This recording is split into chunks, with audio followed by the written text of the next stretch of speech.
নমস্কার বন্ধুরা, আপনারা দেখছেন পিআর ভিলেজ কিচেন। আজকে আমি বানাবো মাছের মাথা দিয়ে মুগ ডালের রেসিপি। মুগ ডাল নিয়ে নিয়েছি এক বাটি। মুগ ডালটাকে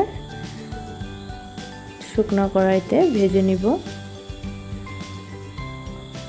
সকল বন্ধুদেরকে অনুরোধ জানাচ্ছি ভিডিওটা স্কিপ না করে পুরো ভিডিওটা দেখার জন্য। এবার আমি ডালগুলোকে একটু লালচে কালার করে ভেজে নিব। ডালটা কিন্তু আমার ভাজা হয়ে আসছে। এবার আমি নামাই নিব।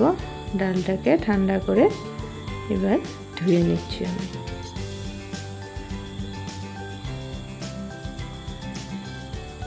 খুব ভালোভাবে ধুয়ে নিব।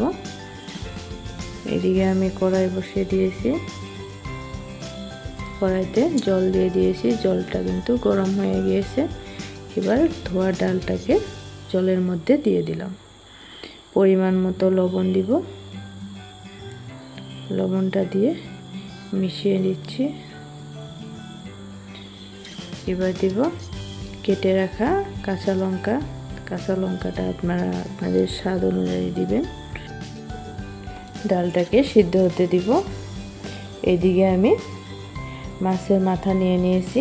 এখানে একটা কাতলা মাছের মাথা নিয়ে নিয়েছি। মাছটাকে এবার লবণ হলুদ দিয়ে মেখে নিব। দিয়ে দিলাম লবণ আর হলুদ। এবার মাছটাকে খুব ভালোভাবে মেখে নিব। মেখে নিয়ে কিছু সময়ের জন্য রেস্টে রেখে দিব। এবার আমার এদিকে ডাল কিন্তু বেশ ভালোভাবে সিদ্ধ হয়ে গিয়েছে। এবার ডালে থাকা ময়লাগুলো ফেলে দিচ্ছি আমি এভাবে তুলে।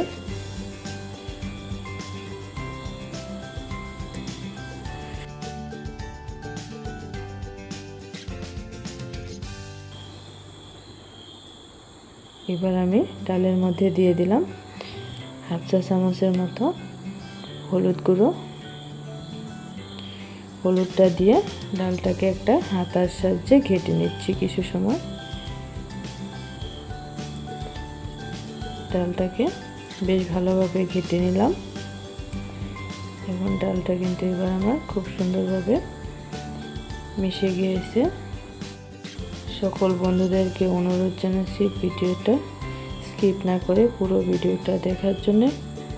আজকে যারা আমার ভিডিও নতুন দেখছেন, নতুন বন্ধুদেরকে বলছি ভিডিওটা দেখে যদি ভালো লাগে অবশ্যই লাইক কমেন্ট শেয়ার করবেন আর সাথে চ্যানেলটাকে সাবস্ক্রাইব করে নেবেন। এবার মাছ ভাজার জন্য আমি তেল দিয়ে দিলাম কড়াইতে। তেলটা কিন্তু বেশ ভালোভাবে গরম করে নিয়েছি। এবার মাছগুলো এক এক করে দিয়ে দিব।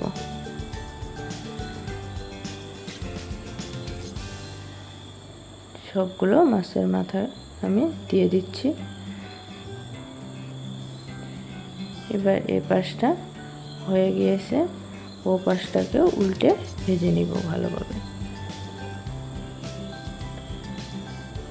এবার মাথাগুলোকে আমি উল্টে দিচ্ছি।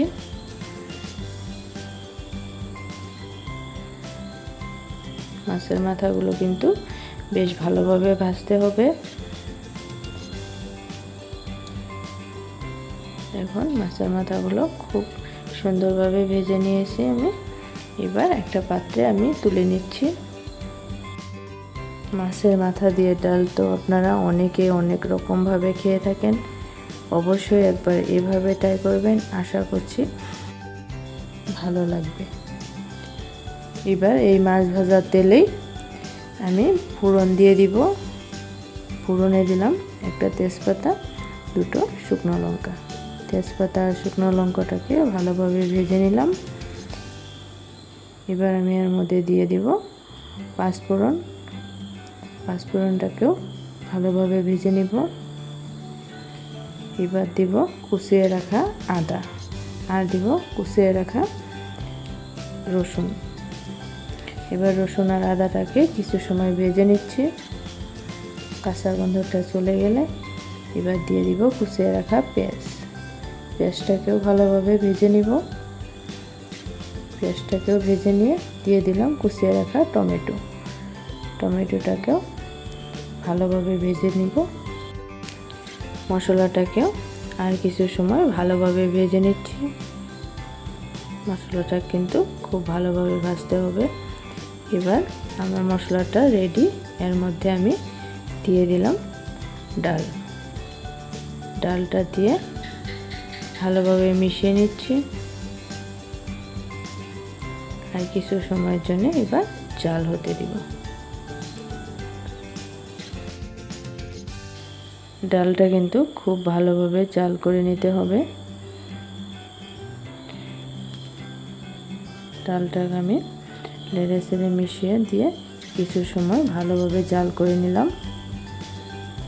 এখন ভালোভাবে কিন্তু ডালটা ফুটে গিয়েছে। এবার আমি এর মধ্যে দিয়ে দিব ভেজে রাখা মাছের মাথাগুলো। মাছের মাথাগুলো আমি দিয়ে দিচ্ছি। মাথাগুলো কিন্তু আমি ভাঙি নেই, এইভাবেই দিব। এবার মাছের মাথাগুলো ডালের মধ্যে মিশিয়ে দিচ্ছি হালকা হাতে। মিশিয়ে দিয়ে আর কিছু সময় জাল করে নেব। এবার আমি এর মধ্যে ছড়িয়ে দিব গরম মশলা। গরম মশলাটা দিয়ে মিশিয়ে দিব। গরম মশলাটাকেও ভালোভাবে মিশিয়ে দিলাম ডালটার সঙ্গে। এবার আমি এর মধ্যে দিয়ে দিব নারকেল কুড়া। নারকেল কুড়াটা আমি দিয়ে দিচ্ছি ডালের মধ্যে। এবার নারকেল কুড়াটা দিয়ে কিন্তু আমি বেশি সময় রাখবো না। এবার ডালের সঙ্গে ভালোভাবে মিশিয়ে দিলাম।